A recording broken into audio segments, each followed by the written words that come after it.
இது நேரடியாக அவர் செய்த அமல். ஆனால் அதை மட்டுமல்ல பதிவு செய்வதில்லை, அந்த மனிதருடைய வேறு சில முன்னுதாரணமான செயல்கள் இருக்கும். உதாரணமாக அவர் ஒரு செயலை செய்திருப்பார். அவர் இந்த உலகத்தை விட்டு மரித்ததற்கு பிறகும் அவரை பார்த்து பல பேர் அந்த செயலை செய்வார்கள், அல்லது அவர் காட்டிய வழிகாட்டல் மூலம் அந்த செயலை செய்து கொண்டிருப்பார்கள். அந்த மாதிரியான விஷயங்களையும் அல்லாஹ் இவருடைய கணக்கில் பதிவு செய்து கொண்டே இருப்பான்.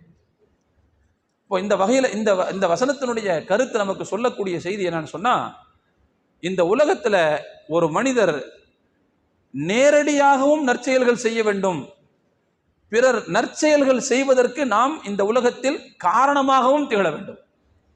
அப்படி காரணமாக திகழும் போது அதையும் அல்லாஹ் நம் கணக்கில் செய்து கொண்டிருக்கிறான், பதிவு செய்து கொண்டே இருக்கிறான். அப்படிங்கிற செய்தியை தான் இந்த வசனம்